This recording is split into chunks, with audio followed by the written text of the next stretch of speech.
নমস্কার বন্ধুরা, চলে এসেছি নতুন আরেকটা ভিডিও নিয়ে। আশা করি তোমরা সবাই ভালো আছো, আর তোমাদের ভালোবাসা ও আশীর্বাদে কিন্তু আমিও অনেক ভালো আছি।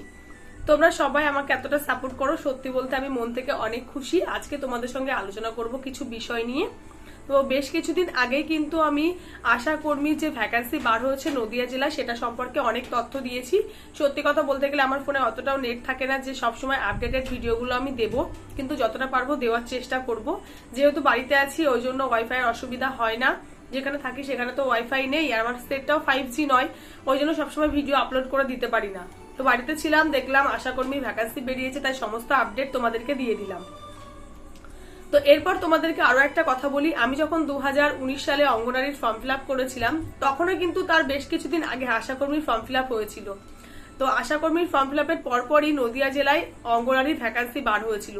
তাই তোমাদের সবাইকে বলছি, তোমরা কিন্তু পড়াশোনাটা শুরু করে দাও অঙ্গনারীর জন্য।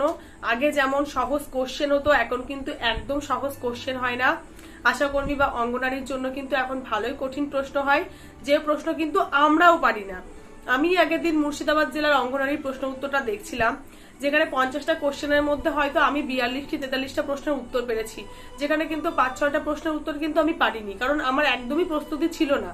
কিন্তু আশা করি প্রস্তুতি নিলে সেখানে 48টা কি 49টা অ্যান্সার করতে পারবো আশা করি, কারণ আমাদের কাছে সেই প্রশ্নগুলি কিন্তু খুব একটা কঠিন হবে না যতটা তোমাদের কাছে হবে। তো তাই তোমাদের সবাইকে বলছি, ভালো করে পড়াশোনা শুরু করে দাও।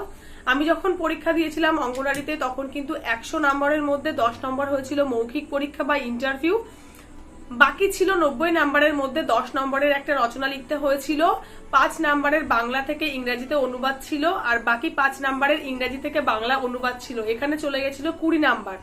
10 নাম্বার ছিল অঙ্ক, 30 নাম্বার চলে গেল। বাকি ছিল কিন্তু 60 নাম্বার, 60টাই কিন্তু জিকে দিয়েছিল। এতটা সহজ জিকে দিয়েছিল যে আমার তো নিমেষে সব কমপ্লিট হয়ে গেছিল। তো যাই হোক, তখন তো আমি ভালো করে কম্পিটিটিভ লাইনে পড়াশোনা করতাম, ওই জন্য আমার কোনো অসুবিধা হয়নি। তো আমি এখন তোমাদের সবাইকে বলছি, তোমরা অঙ্গনারী দিদিমণি, অঙ্গনারী সহায়িকার জন্য ভালো করে পড়াশোনা শুরু করে দাও। আর যদি পারো তো আইসিডিএস সুপারভাইজার বইটা ভালো করে ফলো করো।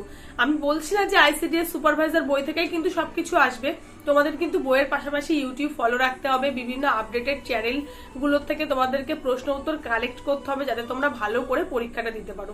তো যাই হোক, ভিডিওটি কেমন লাগলো অবশ্যই কিন্তু কমেন্ট করে জানাবে। যদি মনে হয় ভিডিওটি কারোর কাছে শেয়ার করা উচিত, অবশ্যই কিন্তু শেয়ার করবে।